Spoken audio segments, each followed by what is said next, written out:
Bom, pessoal, nós vamos fazer um pequeno resumo sobre economia brasileira, sobre características socioeconômicas brasileiras. Então, vamos falar um pouco sobre agricultura, mineração e indústria.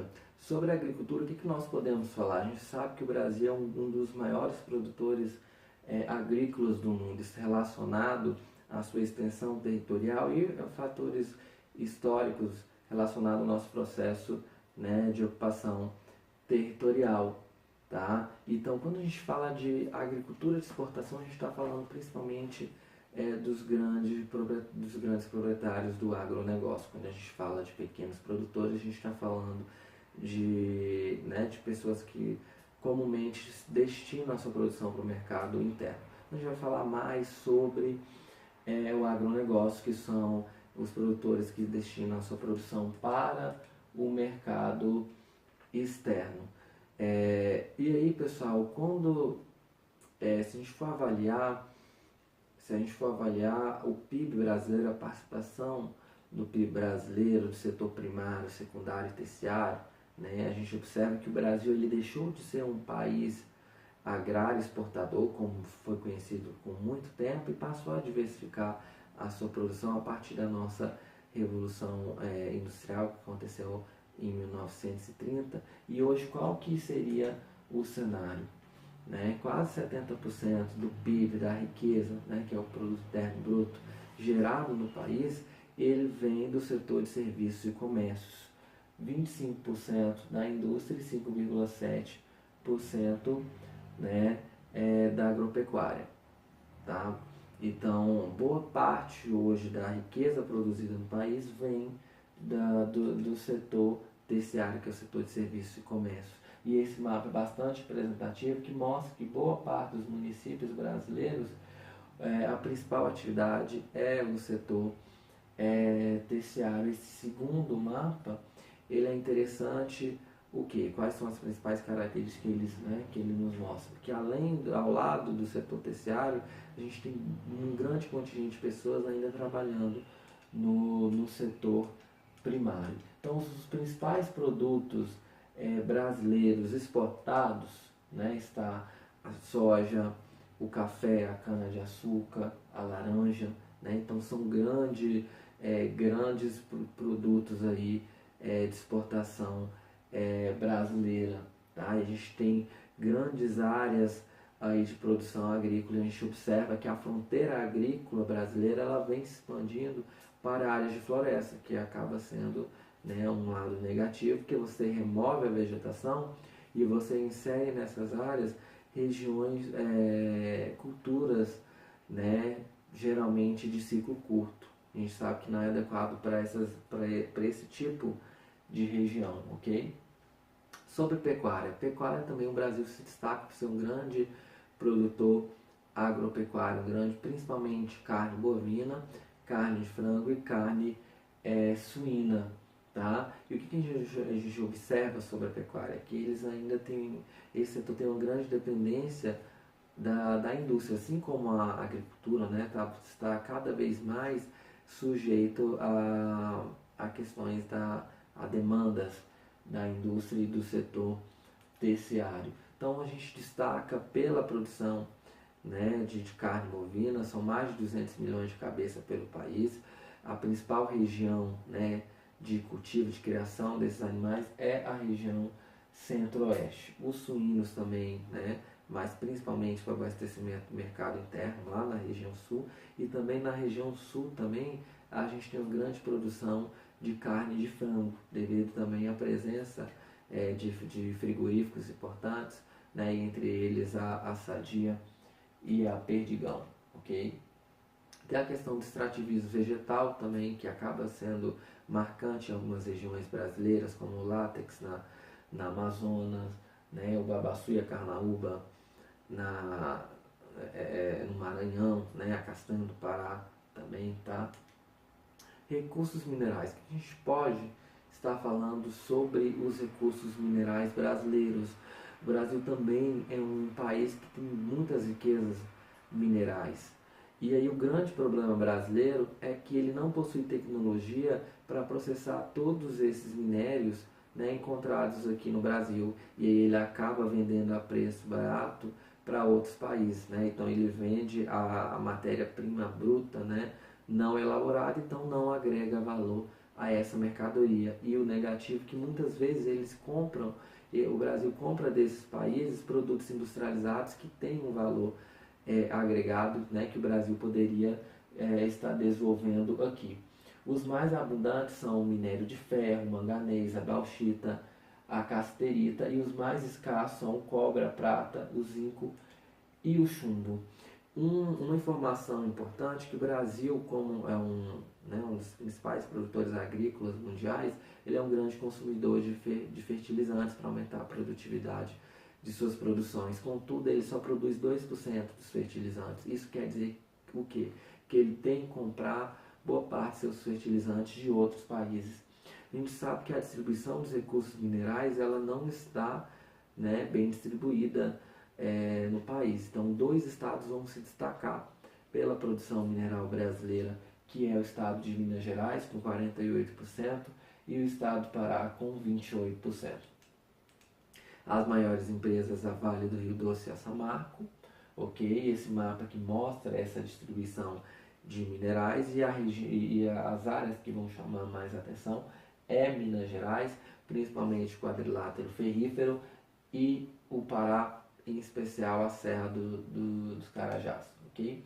Então, os principais minerais metálicos produzidos aí no Brasil: minério de ferro, o Brasil é um dos maiores produtores de minério de ferro, né? O nióbio também, o Brasil é um dos maiores produtores.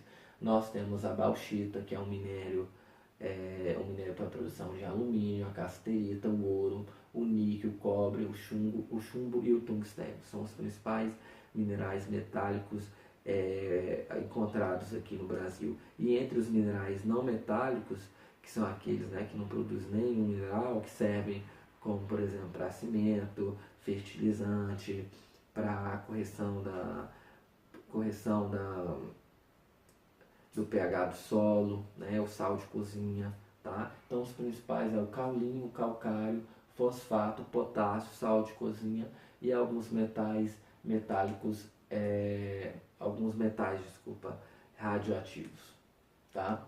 Então a balança aí das exportações em dólares, tá?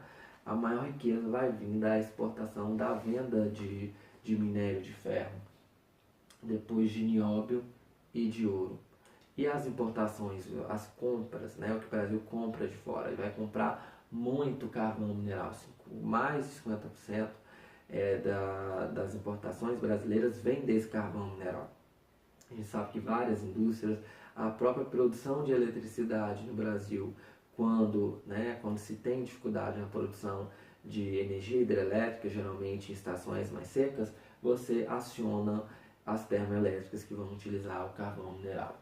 Cloreto de potássio, né, quase 30%, cloreto de potássio, um fertilizante, e o cobre também, 12%, que é bastante utilizado, principalmente no setor da construção civil relacionado à eletricidade. Indústria brasileira. O que a gente pode estar falando sobre a indústria brasileira rapidamente? A gente pode falar que a nossa industrialização é uma industrialização tardia, porque ela acontece, né, em torno de 180 anos depois da primeira Revolução Industrial, que aconteceu na Inglaterra. Então, o Brasil, ao lado de México, Argentina, África do Sul, tiveram uma industrialização, né, tardia. Então, a nossa Revolução Industrial vai acontecer em 1930, né, e um dos grandes promotores desse processo foi o Getúlio Vargas.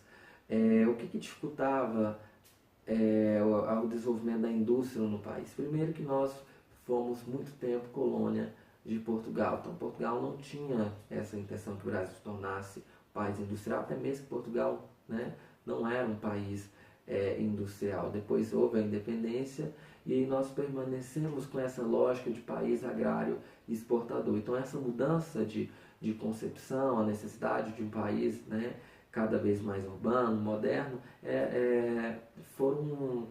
foram benéficos, né, para que esse processo de industrialização ele ocorresse na década de 30.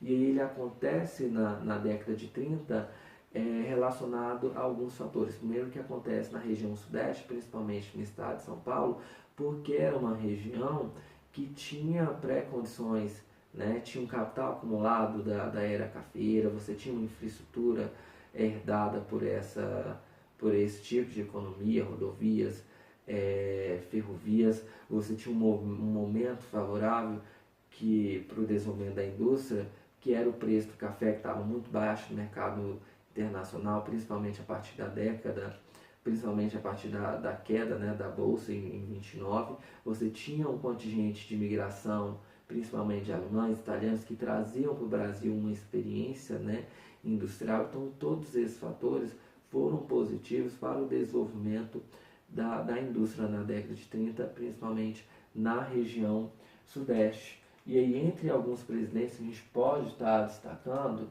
tá? O Getúlio Vargas foi responsável pela instalação da infraestrutura necessária para a indústria. Então, ele tinha as ideias nacionalistas, então a ideia era o que? Nós temos que substituir as importações. Em vez de comprar produtos industriais de outros países, nós vamos produzir aqui no Brasil. Então, o principal legado de Vargas foi a instalação das indústrias de base, que são aquelas indústrias necessárias, né, para as demais indústrias. Por exemplo, a indústria de transformação de ferro, né, que vai servir para a indústria automobilística e outros tipos de indústrias. Criou importantes companhias, como a Companhia Siderúrgica Nacional, a Petrobras, a Companhia Vale do Rio Doce, que posteriormente foi privatizado no governo Fernando Henrique, e o Banco Nacional de Desenvolvimento Econômico, o BNDE, que hoje é o BNDES, que é um banco que ele empresta, né, para empresários, para as indústrias, a um juro abaixo do mercado. Na época, o objetivo era subsidiar mesmo o desenvolvimento dessa atividade econômica. Hoje, né, o BNDE é BNDES, Banco Nacional de Desenvolvimento Econômico e Social. Tá? E nessa época também a gente deve destacar que surgiu, né, a consolidação de leis trabalhistas. E aí outro presidente que também teve uma fundamental importância na industrialização brasileira foi Juscelino Kubitschek. E aí a principal função dele foi a internacionalização da indústria. Então a gente houve uma grande entrada de investimento estrangeiro aqui no Brasil, principalmente relacionado à indústria automobilística, que foi um dos carros-chefes de Juscelino Kubitschek. Então vieram para o Brasil grandes montadoras, como o exemplo da Volkswagen, da Fiat, da Ford, da Chevrolet, né? A Mercedes também, montadora de caminhão e ônibus. Tá? Então nessa época a gente teve essa internacionalização da indústria e um grande investimento de dinheiro estatal na questão da indústria de base, da comunicação, da energia e transportes. Os empresários nacionais, eles ficaram, né, a cargo de investir nas indústrias de bens não duráveis, como a questão dos alimentos. E aí o capital estrangeiro investiu em bens de consumo duráveis, principalmente a indústria automobilística. O slogan desse governo era 51, e significa o quê? Desenvolver, né, o Brasil 50 anos em 5. Se levou à construção de várias rodovias, a construção de Brasília, tá? E houve de fato um crescimento econômico, só que à base de um grande endividamento, né, um crescimento da dívida externa. Outro momento importante para a gente falar sobre a indústria brasileira é o regime militar, que vai de 64 a 1985. Nele nós vivemos momentos bem distintos relacionados à economia e à indústria brasileira. O primeiro foi o milagre econômico, onde o Brasil crescia bastante, inclusive chegou a ser consolidado como a oitava maior potência mundial, só que esse crescimento das indústrias, crescimento econômico, ele foi pautado em um grande endividamento externo, inclusive com empréstimos ao FMI. A política era uma política, né, de integração nacional, de grandes obras, né? Inclusive a gente teve obras importantes como a Ponte Rio-Niterói, a rodovia Transamazônica, a criação da Zona Franca de Manaus, a criação da nossa primeira usina nuclear, que é a Angra 1, ok? E aí, nesse mesmo tempo, devido a esse grande endividamento, a gente teve a década perdida, que foi a década de 80. Então, o país estava tão endividado que ele não conseguia, né, andar para frente, crescer, e isso, consequentemente, afetou gravemente as indústrias brasileiras. Após a redemocratização, que foi em 85, a preocupação do país era de fato controlar a inflação, que chegava a níveis alarmantes, né? Inclusive, essa matéria aqui de jornal mostra que a inflação em 89 ela chegou a 1.764%. Tá? Então, inflação bastante elevada, uma grande flutuação de preços e uma grande desvalorização da nossa moeda.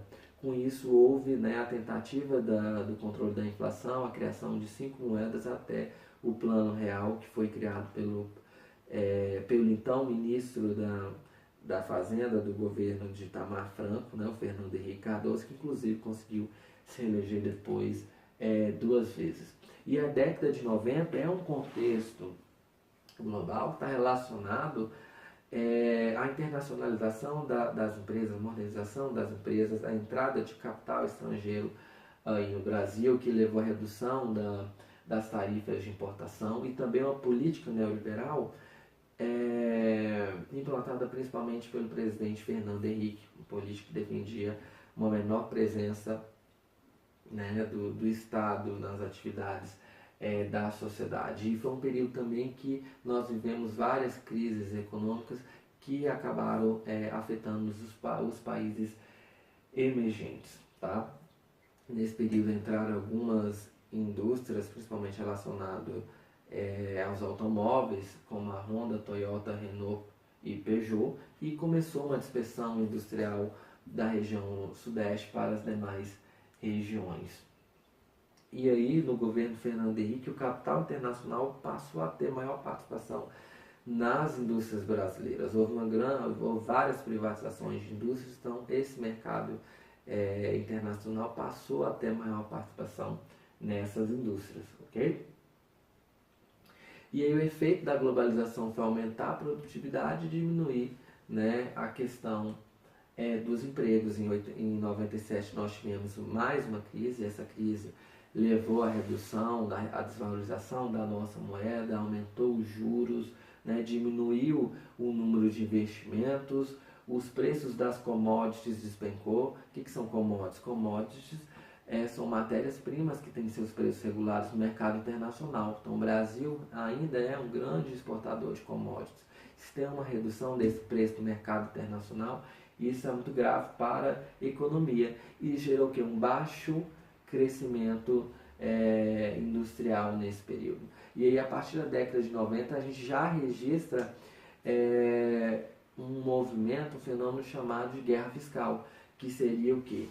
Que seria, né, estados e municípios tentando atrair indústrias para instalar em suas localidades. Então elas oferecem o quê? Elas oferecem benefícios fiscais, isenção de impostos, né, e às vezes até o lote para que essa indústria se instale ali na sua localidade. Se chama guerra fiscal. Depois nós temos a fase lulopetista, que é a fase Lula e Dilma. O Lula ele pegou um momento muito favorável, economia já estabilizada, nós tivemos um bom crescimento econômico, então ele seguiu a política econômica do governo anterior, não houve, né, privatizações, ele priorizou em programas sociais, distribuição de renda, aumento da renda média do trabalhador, e isso fortaleceu o mercado interno, fortaleceu as indústrias, né, que se aumentou o consumo interno. Então houve uma queda de desemprego e também uma queda dos juros, ok? E aí houve uma crise de 2009, tá? E como que o governo Lula, e de início, né, houve uma redução industrial, mas como que o governo reagiu? O governo reagiu reduzindo o IPI, que é Imposto sobre Produtos Industrializados, principalmente nos automóveis e da linha branca de eletrodomésticos, geladeiras e televisões. Então isso, né, associado ao aumento médio da renda do trabalhador, associado à disponibilidade de créditos e juros baixos, isso incentivou o consumo interno, levando o Brasil a passar tranquilamente por essa fase. Tanto que o próprio presidente, né, na época falou que era apenas uma marolinha essa crise de 2009. Governo Dilma. Né? O governo Dilma é composto por duas fases. A primeira fase, seu primeiro mandato. Nesse primeiro mandato nós tivemos resultados positivos na indústria, houve um aumento de produtividade e qualidade desses produtos. O Brasil se consolidou como país emergente industrializado, né, como potência emergente industrializado. Houve um aumento de exportação, principalmente de produtos industrializados, que é um aspecto positivo para a economia. Nesse período, o Brasil se consolidou como a sexta maior potência mundial. Né? E nós tivemos a crise mundial de 2011, que reduziu os investimentos estrangeiros. Houve novamente uma queda do preço das commodities e do petróleo também, que afetou vários investimentos que a Petrobras estava fazendo na área. E essa crise econômica ficou agravada pelo custo Brasil, que é um custo relacionado à infraestrutura, à burocracia, né, a questão tributária, a questão deficitária dos transportes, que acabam agregando esses custos aos produtos brasileiros e, né, consequentemente, reduzindo a sua competitividade no mercado internacional. Então, alta carga tributária, pouca qualificação da força de trabalho e também pouco investimento em pesquisa e desenvolvimento tecnológico, e além de um déficit no serviço público, né, ou seja, um gasto maior do que um arrecadamento, agravaram essa crise, ok? E essa crise acabou sendo agravada também depois das eleições de 2014, onde houve uma grande polarização do PT contra o PT versus, né, o PSDB.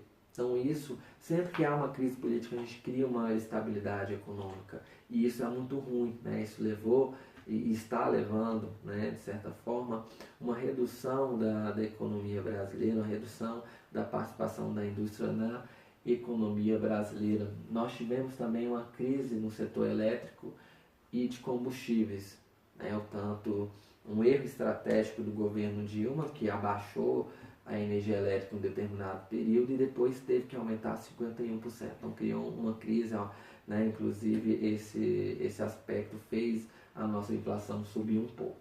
Tá?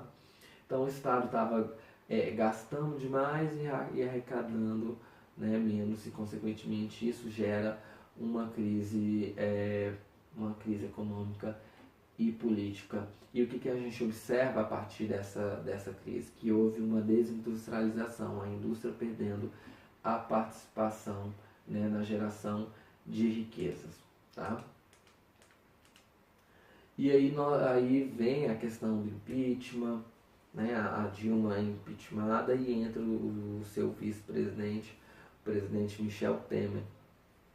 Né? Então, as principais medidas tomadas por ele, a questão da austeridade, redução de gastos, né? Redução também de programas sociais, concessão ao setor privado, tentando melhorar o setor de infraestrutura, flexibilização dos direitos trabalhistas, como a reforma da Previdência, redução de investimentos em educação e saúde e outras reformas que esse governo, né, ele quer emplacar. E qual que seria o panorama, então, atual da indústria brasileira? A indústria brasileira, ela ainda representa, né, a segunda principal fonte de geração de riqueza no país.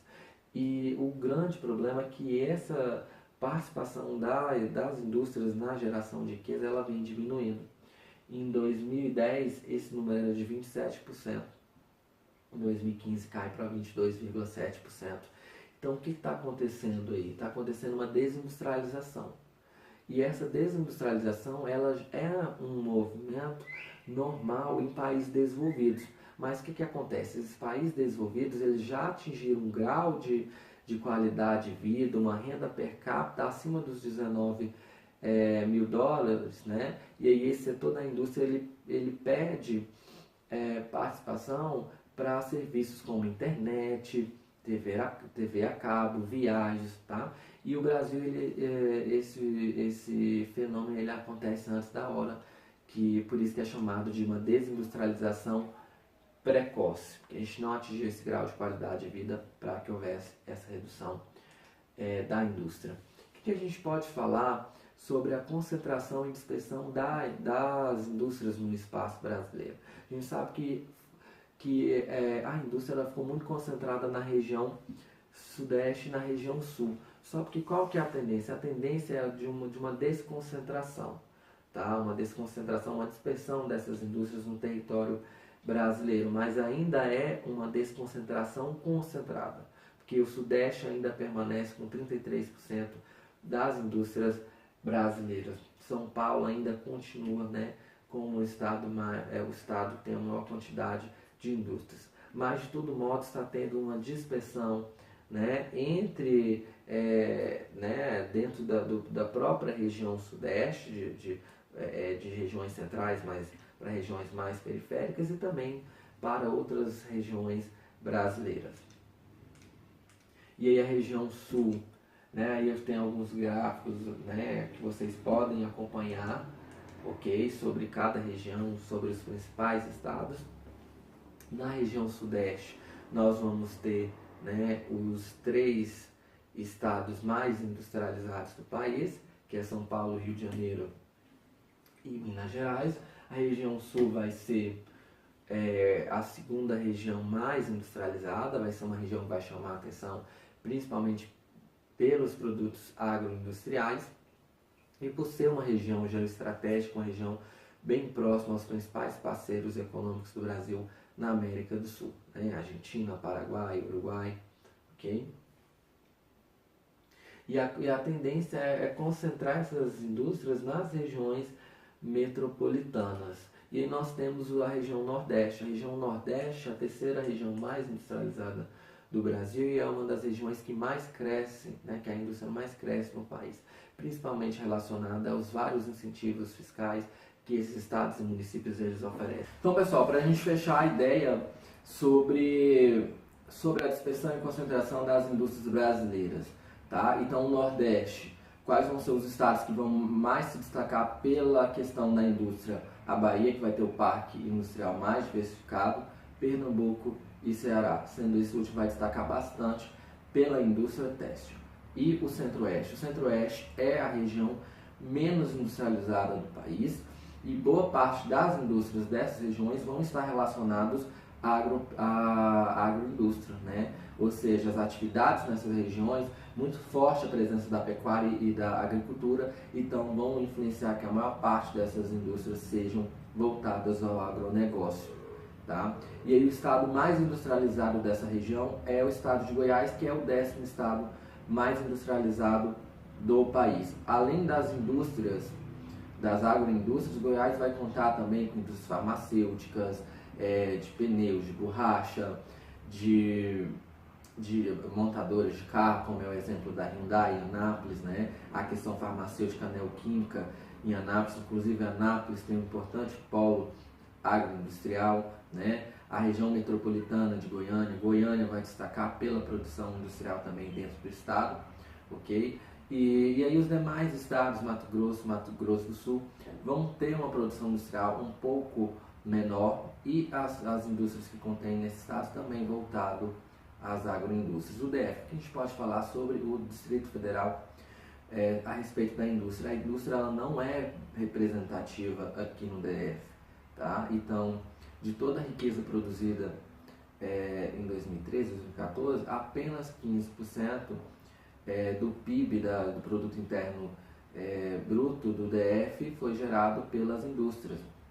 E dentro do montante da população do DF, que é mais de 3 milhões de habitantes, a indústria, né, ela emprega apenas 41 mil pessoas. Então, não é uma atividade pioneira, né, que se destaca aqui no DF. E qual vai ser as principais indústrias do DF? Vão ser indústrias voltadas ao setor de transformação, da construção civil, a tecnologia e de prestação de serviços, principalmente para o governo federal e o governo do Distrito Federal. Então, o principal cliente é o governo, tá? Então, é essa questão que a gente pode falar sobre a indústria, sobre a dispersão e concentração dela, tá? Então, a gente fecha por aqui esse assunto sobre indústria.